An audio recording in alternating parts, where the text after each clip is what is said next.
going on, everybody? Welcome back to Phones and Drones. Okay, if you follow the channel, you probably would have seen a video we had go live over the weekend in regards to Apple's statement talking about this overheating issue that has taken over the internet. Likewise, and equally so, if you follow the channel, you would see we did a temperature test on our 15 Pro Max and had no issues at all. It was running cool. When it warmed up, it did not get overbearingly hot, and really, for the most part, thought it was a non-issue for us.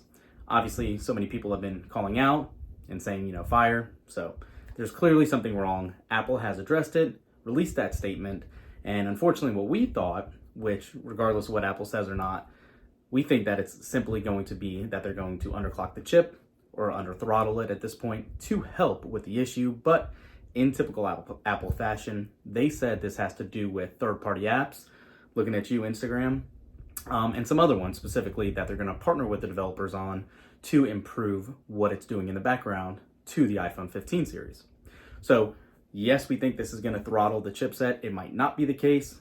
We'll check. We'll do some benchmarks down the line and really see. But as far as how the update goes, just putting it through a couple daily tasks, we're going to go ahead and check it out. It's installing on our 15 right now, 15 Pro, and we'll see what that does.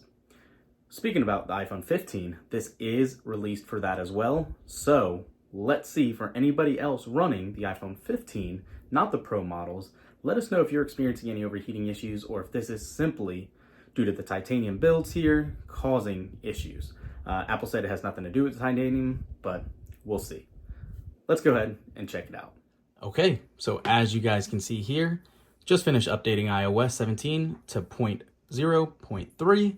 And let's go ahead and check this heat. I can tell you right off the bat, as is typical, felt a little warm in the hand. You can see we're already coming up over 100 degrees in its prime areas that normally do overheat. So we're hovering right about 100. Bottom's usually cooler, as you can see. So nothing too crazy or out of the norm there. Let's go ahead and sign in here. And okay. So far so good, so fluid. Let's jump in and check out this build number. And you can see this iOS 17.0.3 build is 21A360.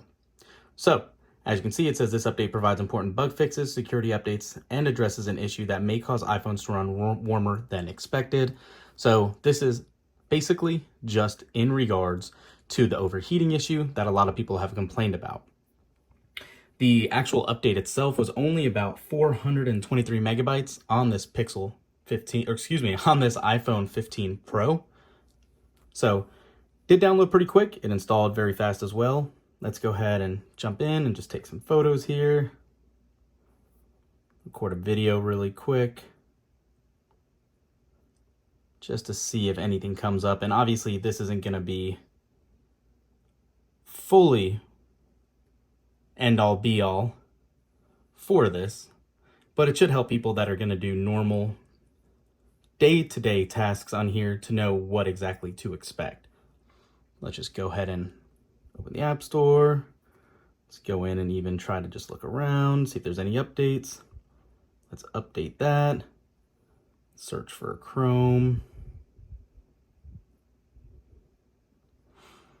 And let's look for Chrome to install. We'll let all that go on. Let's go ahead and open Superimpose. Go back.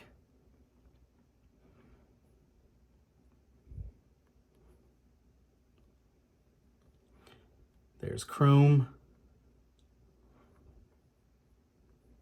Oops, I didn't mean to do that right now. Just jump into Amazon. And I can feel it actually getting warm already. It's pretty interesting. You can see it's already over right about what it was when it was installing, 102. Still hovering though, nothing out of control. But this is just for jumping in between a couple tasks. Obviously, no heavy lifting is really taking place here. Open GarageBand.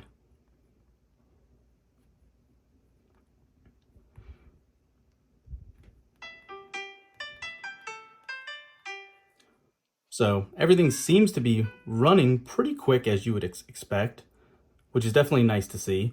Obviously, the big concern was that it was going to hinder the performance of the A17 Pro chip, but that seems to be so far so good. Then again, we're not doing any heavy lifting just yet on here. Let's go to YouTube. Let's go ahead and just play. We'll go to one of our videos really quick.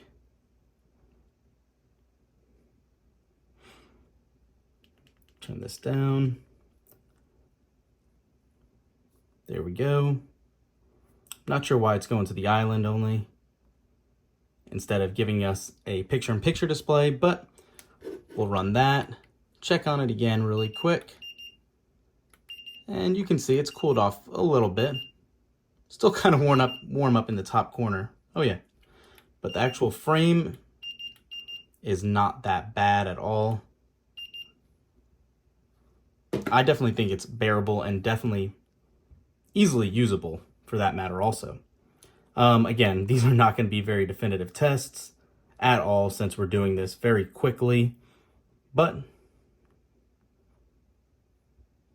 you guys can see how well it is still operating. So again, not going to keep going on this. You guys get the point. Make sure if you have one of the new iPhone 15s, you are ready to update. This should help. Hopefully it doesn't throttle down the chipset, but if you were experiencing and one of those users experiencing that overheating issue, hopefully this will resolve it, especially those that were complaining about the fast charging being a culprit as well. Thanks for watching, guys. We'll catch you in the next one. Peace.